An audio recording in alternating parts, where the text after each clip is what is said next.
Hey, bookworms and sports enthusiasts, have you ever wondered about the hidden stories behind those dazzling Olympic spectacles?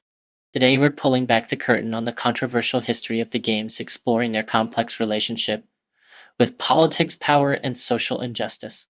Our guide for this deep dive is Jules Boykoff's thought-provoking book Power Games, A Political History of the Olympics.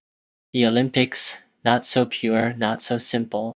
From the outset, the modern Olympic Games have been plagued by a fundamental contradiction. Founded on ideals of peace, internationalism, and amateur sportsmanship, they have consistently been entangled with political agendas, nationalistic rivalries, and the relentless pursuit of profit. Boykoff takes a critical look at the Games, tracing their evolution from their revival in the late 19th century to the mega-event spectacle of the 21st century, revealing the darker side of a movement that often claims to be above politics and social concerns. Guignac's paradox, idealism, and power. The story begins with Pierre de Coubertin, the French aristocrat, who is credited with reviving the Olympics in 1896. Coubertin envisioned the Games as a noble celebration of muscular Christianity, a platform for promoting international peace and fostering a generous and friendly rivalry between nations. However, as Boykoff reveals, Coubertin was a complex figure whose ideals were intertwined with elitist notions of class, race, and gender. He actively sought the support of political and economic elites and relied on nationalistic fervor to promote the Games, ultimately laying the groundwork for the political and commercial forces that would come to dominate the Olympic movement. Exclusionary Games, women workers, and the amateur ideal.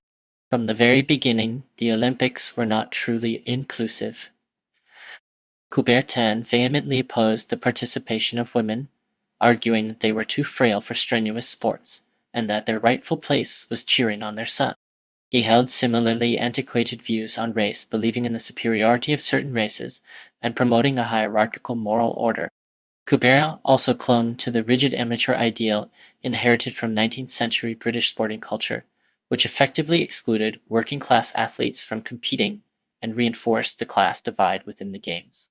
In response to this exclusion, alternative games emerged, most notably the Women's Olympics, organized by the French athlete and activist Alice Milliot, and the Workers' Olympiads, fueled by the burgeoning labor movement. These alternative festivals, while largely marginalized by the mainstream media, challenged the IOC's power and pushed for greater inclusivity, ultimately influencing the gradual acceptance of women and professional athletes in the Olympic arena. The Cold War, a sporting battleground.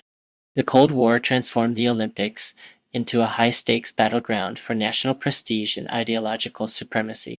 The entrance of the Soviet Union in 1952 turned the Games into a proxy war between the two superpowers, with each side vying for victory in the medal count and using their athletes as symbols of their respective systems. The U.S. government, concerned by the Soviet Union sports, offensive implemented a range of strategies to counter Soviet influence and promote the American way of life. These included covert funding of anti-communist groups, the orchestration of athlete defections, and the dissemination of propaganda through media outlets. The 1956 Melbourne defection, where dozens of Hungarian athletes sought asylum in the West, became a propaganda coup for the U.S., highlighting the supposed allure of freedom and the fragility of the Soviet bloc.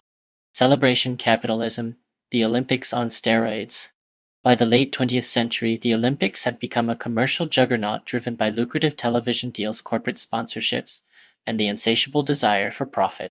The IOC, under the leadership of Juan Antonio Samaranch, embraced neoliberal capitalism, transforming the Games into a highly commercialized spectacle, often at the expense of host cities and local communities. This era of celebration capitalism, as Boykoff terms, it is marked by a reliance on public-private partnerships, where the public bears the financial burden and the risks, while private entities reap the profits. The Olympics have become a prime example of how neoliberal capitalism can exploit social euphoria and national pride to push through controversial projects, often with detrimental consequences for the environment, human rights, and social justice. The future of the Olympics, a call for reform. Boykoff concludes with a sobering assessment of the current state of the Olympic movement and a call for meaningful reform. He argues that the IOC needs to address its lack of transparency, its cozy relationship with corporate sponsors, its history of human rights abuses, and the environmental damage inflicted by the Games. He advocates for a radical rethink of the Olympic model, proposing alternatives, such as rotating the Games among a stable of Olympic cities to reduce costs and environmental impact, or even establishing a permanent Olympic site in Athens, the birthplace of the ancient Games. In summary, the Olympics are more than just a game. They are a mirror reflecting the complexities of our world, its triumphs and its injustices, its aspirations and its contradictions. By understanding the political history of the Olympics, we can better appreciate the power of sport to inspire, to unite, but also to exploit and divide. What are your thoughts on the future of the Games? Can they be reformed? Let me know in the comments below, and don't forget to like this video and subscribe for more thought-provoking journeys into the world of sports history.